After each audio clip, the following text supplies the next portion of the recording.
If you're only hiring people with clean records, you're leaving genius and loyalty on the table.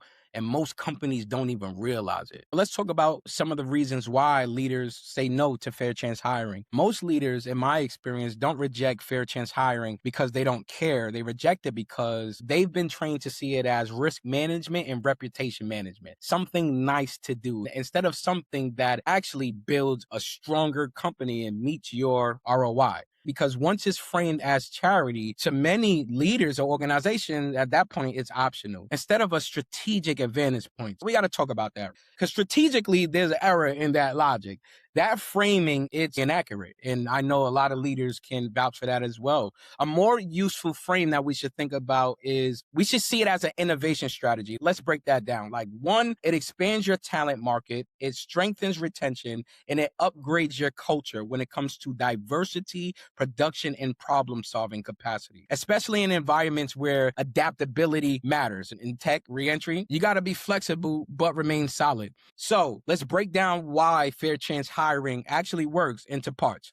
Part one, it widens the funnel intelligently.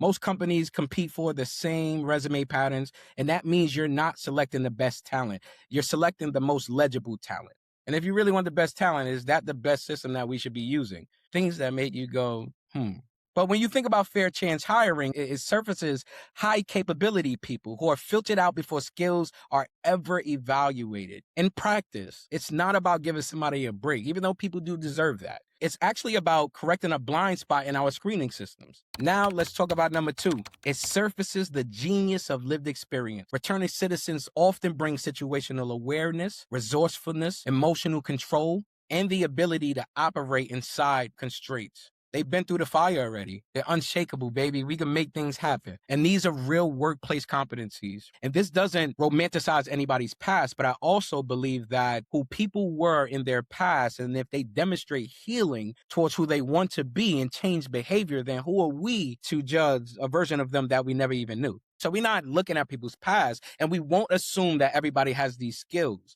But what it simply acknowledges is that many companies claim to have been tested in real conditions and not in simulated ones with this talent pool. And that leads me to number three, because as a business owner, we want to save money, and fair chance hiring becomes a retention advantage. Many companies are bleeding money through turnover, constant backfilling, retraining, and cultural instability. In my experience, fair chance hiring works best when there are clear role expectations matched with strong onboarding. And when done well with consistent supervision, employees value stability and belonging becomes serious. And it's not because employees feel like they owe the company. People going to show up. You show up for your people, and people are going to show up. And that's what happens. That's what you invest in when you partner with organizations that are working and serving this talent pool. So fair chance hiring is not a thing of, oh, let's hire without standards. It's actually a system that's broken, and we need to think of it as let's hire with better standards.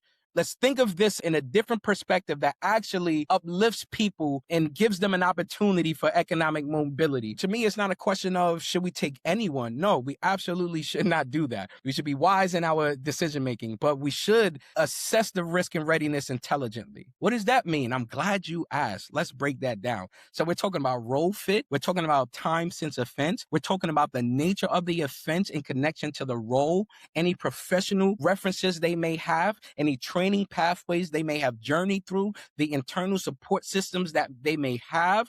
And it's the same discipline where you're thinking about any other strategic hire. It's just more accurate. Let's unlock the hidden upgrade, because here's what most people miss. Fair chance hiring forces organizations to improve. Iron sharpens iron. We should all want to grow. To do it well, companies must clarify what success really requires, strengthen their onboarding practices, train managers, build measurable performance systems, and normalize coaching and mentorship. I got a coach, a mentor, and a therapist. That's what we riding with this year, because we need that guidance. And these upgrades don't just benefit fair chance hires, y'all. They benefit all of us. Right now, I'm going to challenge anyone that thinks fair chance hiring is charity without the structure to benefit from it. And what we should be thinking about is using it and treating it as a strategy, a talent expansion, a retention design, and an operating system improvement, so that it's not just like some moral add-on, but it's an infrastructure that leads to success.